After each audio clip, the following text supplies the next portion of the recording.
સખી one stop centre Bharuch ખાતે સેન્ટરના 5 વર્ષ પૂર્ણ થતા કેક કટિંગ કરી ઉજવણી કરવામાં આવી, જેમાં જિલ્લા મહિલા અને બાળ વિકાસ અધિકારી સમર કાશ્મીરા, દહેજ પ્રતિબંધક સંરક્ષક અધિકારી વસાવા પ્રિતેશ, મહિલા પોલીસ સ્ટેશન ભરૂચના PI NR Chaudhary, Bharuch division police સ્ટેશનના પીઆઈ ગરાડિયા, સી ટીમના કર્મચારી, યુપીએલ કંપનીના કર્મચારી, દોડિયાભાઈ સેવા યજ્ઞ સમિતિના કર્મચારી કનુભાઈ ઠક્કર, હરેશભાઈ પટેલ, 181 મહિલા હેલ્પલાઇનની ટીમ, નારી કેન્દ્ર ભરૂચના મેનેજર ભૂમિકાબેન ઉજવણીના કાર્યક્રમમાં હાજરી આપી શુભકામનાઓ પાઠવી. આ સેન્ટર પર વર્ષ 2019 થી જુલાઈ 2024 સુધીમાં સહાય માટે આવેલ કેસની કુલ સંખ્યા 949 છે, જેમાં 18 વર્ષથી નાની ઉંમરના કેસોની સંખ્યા કુલ 45, ઘરેલુ હિંસાના કુલ કેસોની સંખ્યા 516, કાઉન્સેલિંગ સહાય 949, તબીબી સહાય 153, કાનૂની માર્ગદર્શન 77, પોલીસ સેવા 64, આશ્રય સહાય 227, કુટુંબ સાથે પુનઃસ્થાપન કરેલ કેસોની સંખ્યા 134 છે.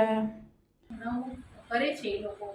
આ ઘણીવાર યુપી બિહારથી બી છોકરીઓ આવતી હોય છે, ખોટા ખોટા રસ્તે કરીને, કોઈ છોકરો એને અહીંયા બોલાવે, પછી છોકરો મળે નહીં, અને એ જ્યારે એના મા બાપ એને અહીંયા લેવા આવે ને મા બાપ અમારા સ્ટાફને જે આશીર્વાદ દેતું હોય, ખરેખર એમ એવું લાગે કે દિલથી મારા સ્ટાફનું વખાણ કરતા હોય કે આ લોકો જે 4 કે 5 દિવસ, જે અમારો 5 દિવસ, સમ રેર કેસમાં અમે 5 દિવસથી વધારે પણ આશ્રય આપતા હોય છે ને, જે એની સાથે એક પરિવારની વ્યક્તિની જેમ એ લોકો એની સાથે જે તાદાદમય કેળવે છે, એ ખરેખર અમારા સ્ટાફને હું અભિનંદન આપું છું કે ખૂબ સારું કોર્ડિનેશનથી, ખૂબ સારું આત્મીયતાથી બહેનો સાથે કામ કરે છે.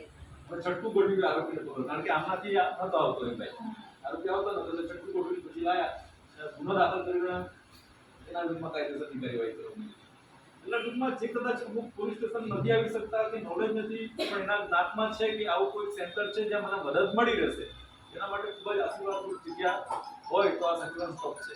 તો હું આ બાબતે આપના જે 5 વર્ષ થાય છે એ તબક્કે હું આપને ખૂબ ખૂબ અભિનંદન પાઠવું છું.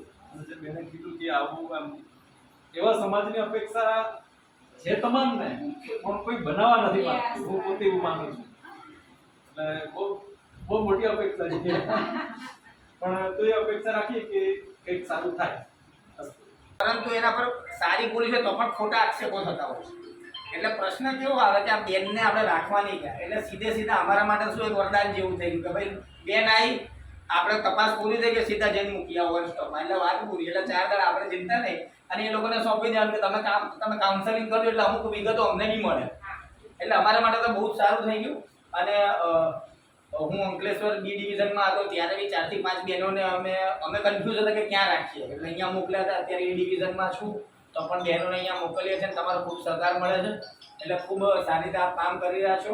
તો આ રીતના જ આપ કામ કરતા રહો, આગળ વધતા રહો. તમને તમામને ખૂબ ખૂબ અભિનંદન.